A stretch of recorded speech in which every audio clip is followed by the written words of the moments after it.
Hey everyone, this is Dhiren, and I want to go over something really important again on this video. Are you a proactive or a reactive business owner? Do you have any contingencies in place in case something happens? You know, a salesperson calls it a quits, or your vendor calls it a quits. You are not able to get supplies anymore. Tariffs have kicked in. What are you going to do to make sure your business has a proactive plan available for you to continuously stay in business, stay relevant, and continue to kick your competitors' butt? Do you have anything in place? Have you thought about it? Have you documented it? Are you doing something to make sure whatever your competition is doing is not going to put you out of business? Are you trying to do all the work yourself? Are you running the business? Are you operating the business? Are you answering calls? Are you running in the field? Are you taking care of service calls? Are you really doing all of it yourself? If you are, I think this is not going to get you the financial freedom that everybody else starts the business for. How come all these other guys are able to exit out of business with multi-million-dollar payouts, and some guys are constantly working in their business all their life? What is the difference between these guys, the ones that are taking multi-million-dollar exits, not one time, not two times, not three times, multiple times? And some guys are constantly working just like a job. I mean, it may be a glorified job, and sometimes could be a very stressful job.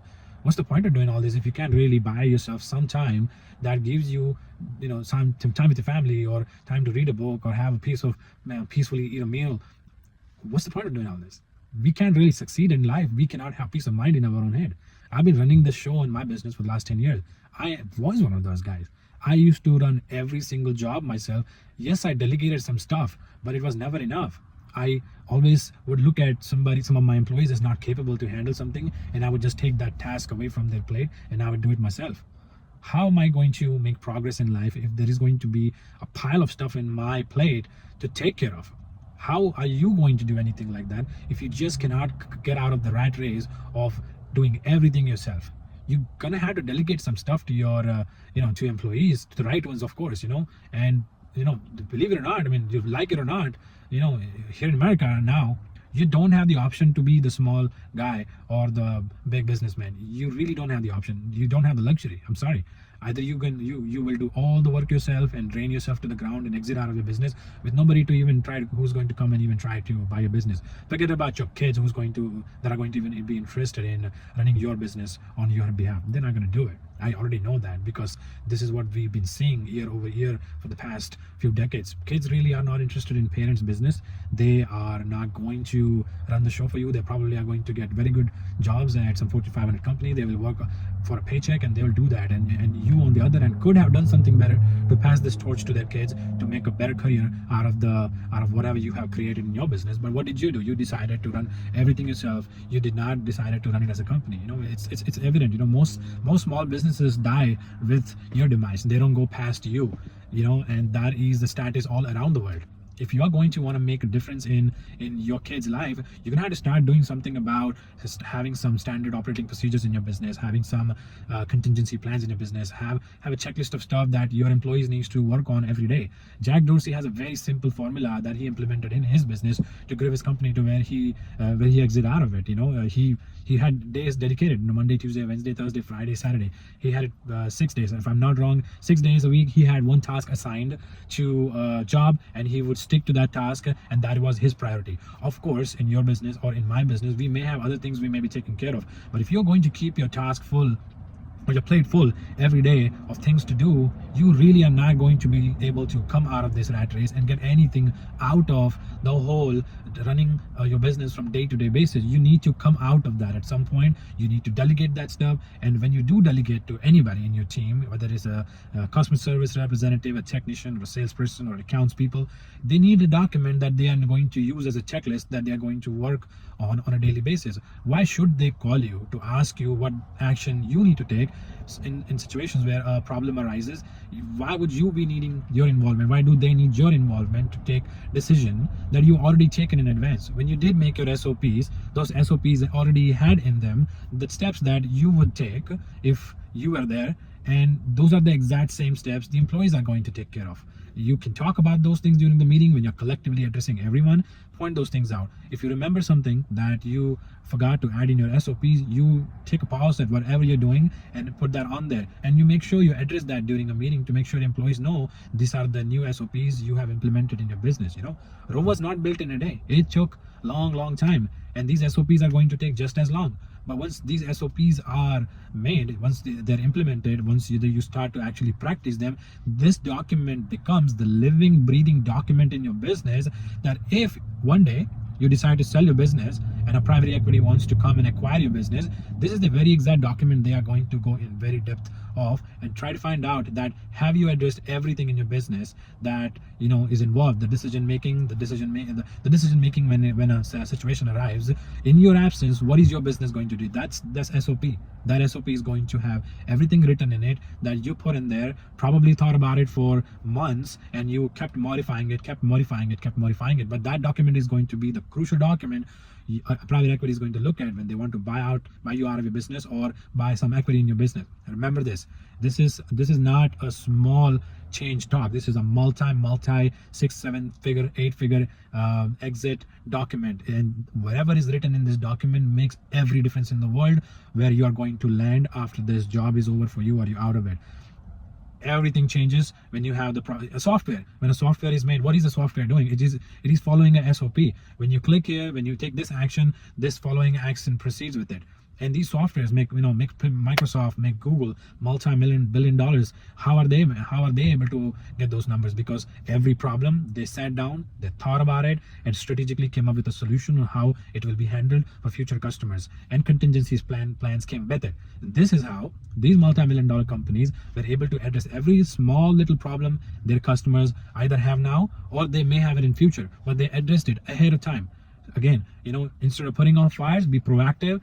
Come up with solutions to solve small problems in your business. A small incremental change. Keep bringing that into your business daily. Make sure you bring your team together every day. Talk about problems. Talk about positive actions you take instead of reacting to a situation that comes up in front of you. And at that point, all you're doing is procrastinate. It does not help. You cannot handle a situation when it comes to you when you're not prepared and it catches you off guard. You can only have a proactive approach to it. Solve it proactively, and trust me, those steps will pay very heavy dividends. You don't have a problem right now. Think about possible problems that can come and that can take you down. If you can spend time to do that, I promise you, you are going to come out ahead. Give yourself a year, change the way you're doing your business, change things you are not implementing in your business, start implementing. If you make these lists and if you make all these fancy documents and you don't implement in your business, nothing's going to change, and it is hard to implement. Things going to happen that are going to try to take you down. The very next day you have a meeting with your team about these SOPs. They might take it not seriously, but your job is to make sure that you stress the importance of these SOPs and come out every day and point to your employees that something happened yesterday. We talked about this. We pointed this out in the SOPs 6 months ago, yesterday, 2 weeks back, 3 weeks back, and this was the action you're supposed to take.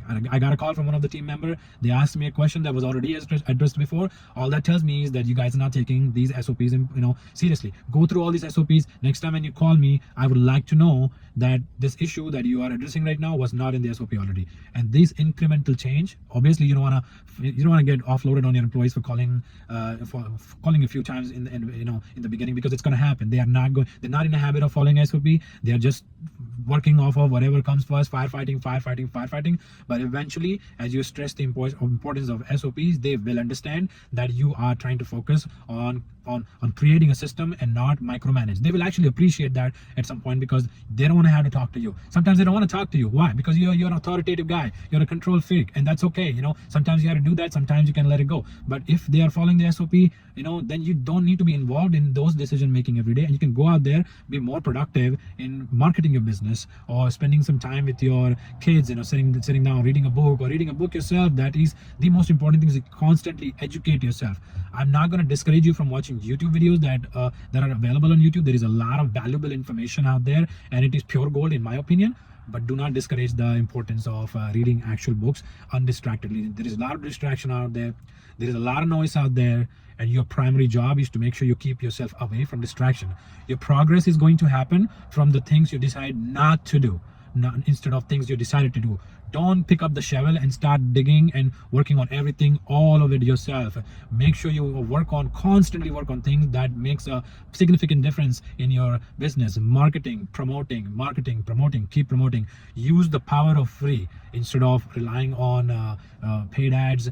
Do as much do as much presentation or as much short clips or videos you can about your product and services. Post it on social media 1 time a day, 2 time a day, 3 time a day. Make sure your feed, the number of videos or the number of shorts you have that you can see are published on your profile is so much that the algorithm automatically starts to give you leverage. This is how the algorithms are trained, right? They are trained to give your customers more information on any information that they're looking for. And if you are the guy putting that information out there, relevant information every day, daily, algorithm is automatically going to push you on top of your competition. You'll be known. People are going to start to know you, and you are going to get recognized around your customers on what you do about your business and on the products and services that you offer. This will bring you real growth, real value without having to rely on paid ads. Nothing wrong with paid ads, but at some point you also want to make sure that you have some leverage that you are building into your business through these free platforms, these videos. Whatever I'm talking right now is going to stay on the internet and is going to serve anybody that comes in a day after, 2 days after, 3 days after, 4 days after, 5 days after, even when I'm dead. This information is going to be available. The platform where it is, it's continuously going to get the engagement from the customers. My kid's going to take over, or private equity is going to take over my business. They will be able to utilize all the work that I'm doing right now. I don't have to talk again and again and again and again. This will help the business. This will help you. This will help your brand. This is going to help you tremendously. So constantly do this.